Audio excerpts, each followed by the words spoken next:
In the previous video, we already created and posted assignments and questions. Now in this video, we will take a look on how to grade assignments and feedback to students. As you can see, we have one student turn in the assignments. If we click View Assignments, we can see the name of student in the turn in sections and assign section.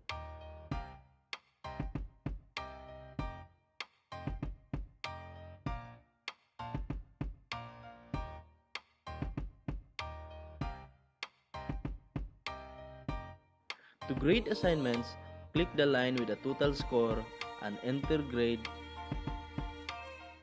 and click return. Then a text box will appear. Then type your feedback to the student submissions.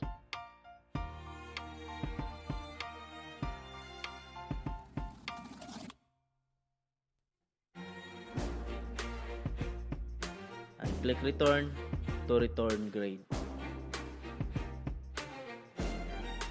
Now we can see that the student's name has been transferred to graded section.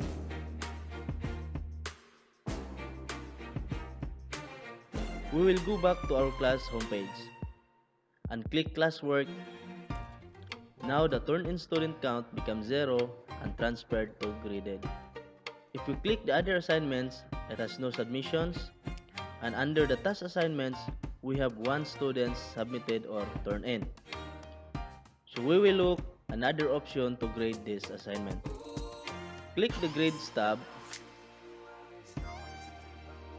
Then as you can see, the list of students enrolled, the assignment or task posted, and the submission that needs to be graded. You can type grade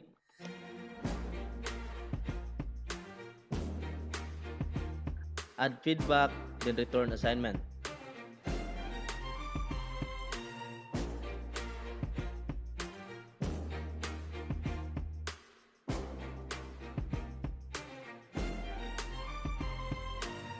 I suggest that you view student submission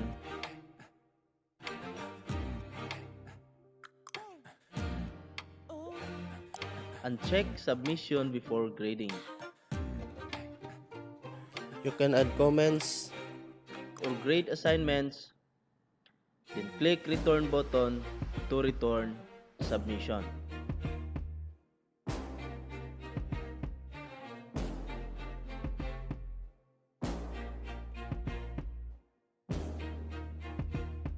Now all of the submitted assignment has been graded.